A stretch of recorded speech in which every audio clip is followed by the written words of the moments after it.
Ya, ini lagi.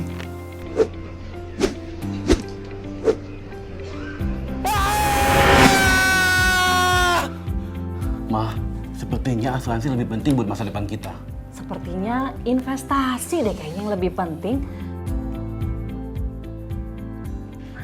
Hidup tuh dibawa easy aja, Tika. Semua yang lo rencanain itu ada di BNI Life. Emang ada semuanya, Nal? Kan banyak banget. BNI Life hadir memberikan perencanaan masa depan dan perlindungan terpercaya dengan segala kemudahannya. Easy Life, BNI Life. Halo Mah, Papa mau datang ke BNI ya. Mau tanya-tanya tentang BNI Life Plan Multi Protection. Terima kasih Bapak sudah memilih salah satu produk BNI Life.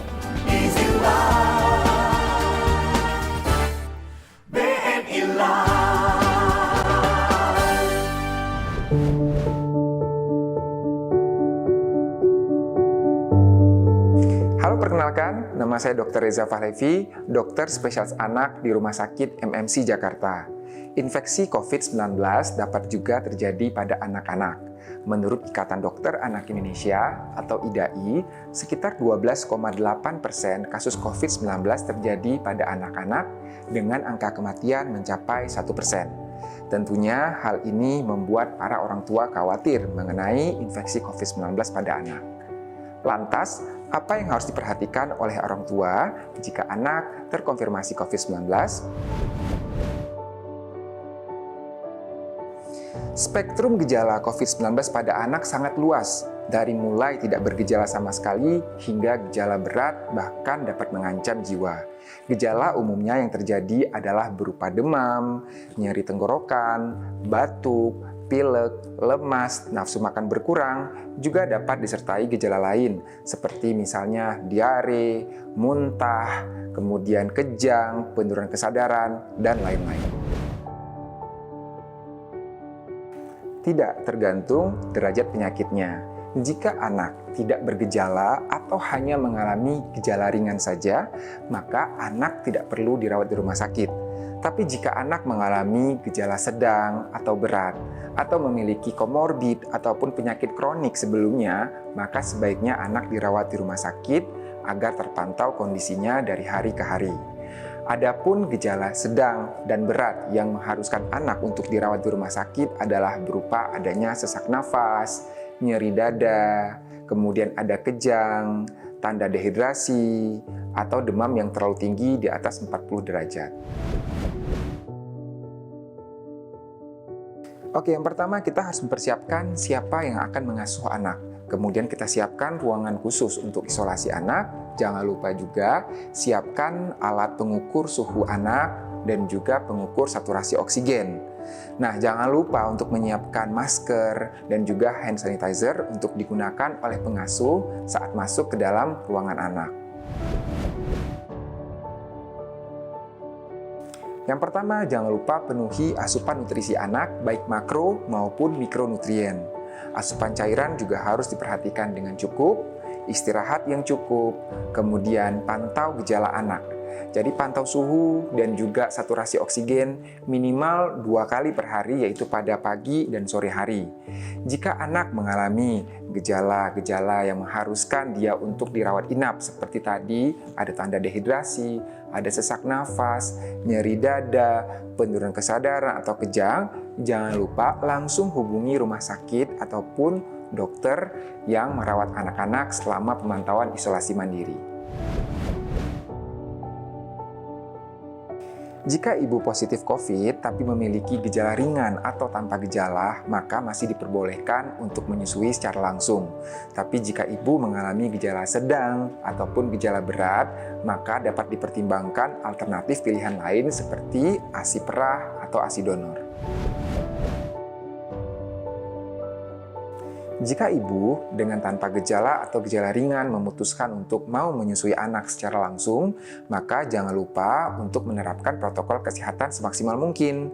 Artinya, ibu tetap harus menggunakan masker selama memberikan ASI kepada anak, dan jangan lupa mencuci tangan dengan 6 langkah selama 20 detik dengan air mengalir dan sabun.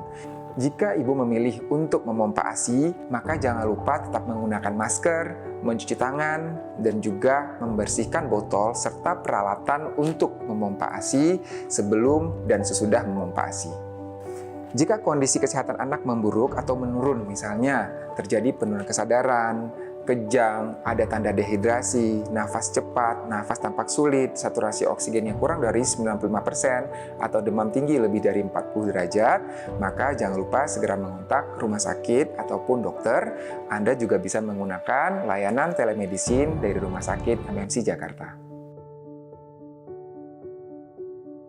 Semakin mudah berkonsultasi seputar kesehatan bersama dokter dan spesialis dari Rumah Sakit Metropolitan Medical Center dengan layanan telemedicine. Anda hanya perlu melakukan 5 langkah mudah untuk mendapatkan layanan telemedicine Rumah Sakit MMC dari mana saja. 1. Pasien mendaftarkan diri melalui WhatsApp telemedicine. 2. Pasien akan mendapat konfirmasi melalui pesan singkat mengenai persyaratan untuk telemedicine seperti informasi biaya dan jadwal konsultasi yang akan dikirimkan melalui WhatsApp. Ketiga, setelah melakukan pembayaran, pasien mengirimkan bukti transfer ke WhatsApp admin telemedicine Rumah Sakit MMC.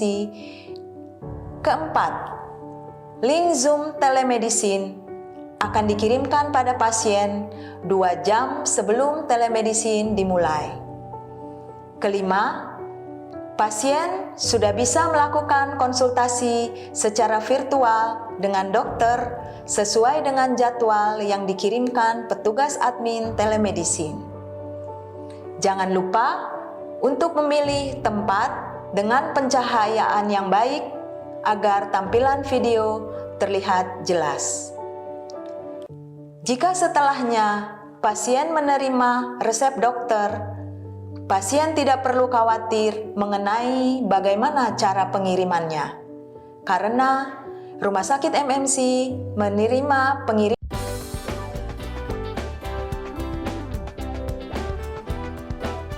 Di usia BNI Life yang menginjak 25 tahun ini, saya makin yakin telah memilih BNI Life sebagai perlindungan masa depan saya dan keluarga. Semoga BNI Life terus memberikan inspirasi dalam setiap perencanaan keuangan nasabah melalui produk-produk handalnya. Selamat ulang tahun BNI Life. BNI Life hadirkan solusi, berikan proteksi. Terbaik kami. Segera daftarkan diri Anda. Salam sehat.